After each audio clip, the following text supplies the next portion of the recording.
एक समय की बात है। एक राज्य में एक राजा राज्य करता था। उसके केवल एक आँख थी और एक पैर था। इन कमजोरियों के बाद भी वह एक कुशल, दयालु और महान शासक था। उसके शासनकाल में प्रजा बहुत ही खुशहाल और समृद्ध थी। एक दिन राजा अपने महल में टहल रहा था। तभी अचानक उसकी नज़र गलियारों की दीवारों पर लगे चित्रों पर पड़ती है। वे चित्र उसके पूर्वजों के थे।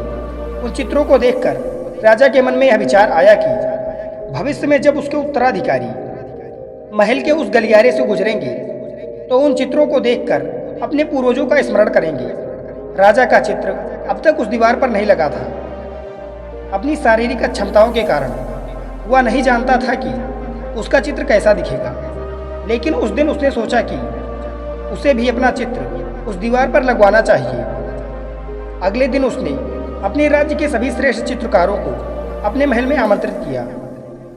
दरबार में उसने घोषणा की कि वह महल में लगवाने के लिए अपना एक सुंदर चित्र बनवाना चाहता है। जो उसका सुंदर चित्र बना सकता है वह चित्रकार आगे आए। चित्र जैसा बनेगा वैसा ही उस चित्रकार को इनाम दिया जाएगा।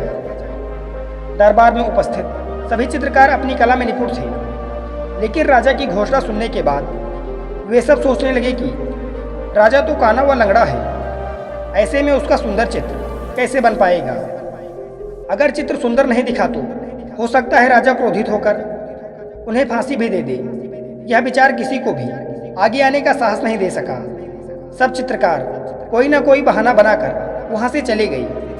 वहां मात्र श्याम नाम का एक युवा चित्रकार खड़ा रहा। राजा ने उससे पूछा, क्या तुम मेरा चित्र बनाने के लिए तैयार हो? श्याम ने हामी भर दी।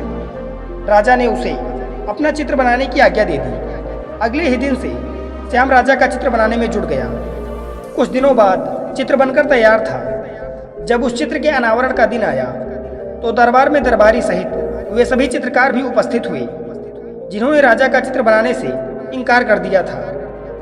सभी उत्सुकता से चित्र के अनावरण की प्रतीक्षा कर रहे थे। जब चित्र का अनावरण हुआ तो राजा सहित सभी के मुंह खुले के खुले रह गए। राजा का चित्र तो बहुत ही सुंदर बना था। उस चित्र में राजा दोनों तरफ पैर कर एक घोड़े पर सवार था, जिसे एक ओर से चित्रित किया गया था और उसमें राजा का एक ही पैर दिखाया गया था। साथ ही राजा धनुष चढ़ाकर एक आंख बंद कर निशाना साध रहा था, जिससे उसके काने होने की कमजोरी भी छुप गई थी। यह चित्र देखकर राजा बहुत प्रसन्न हुआ। चित्रकार ने अपनी बुद्धिमत्ता से राजा की अक्षमताओं को छिपाकर एक बहुत ही सुंदर चित्र बनाया था। राजा ने श्याम को पुरस्कृत करने के साथ ही अपने दरबार का मुख्य चित्रकार भी बना दिया।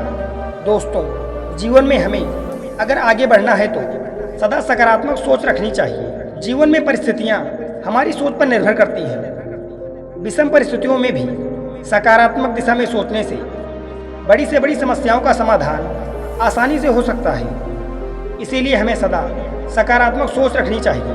धन्यवाद।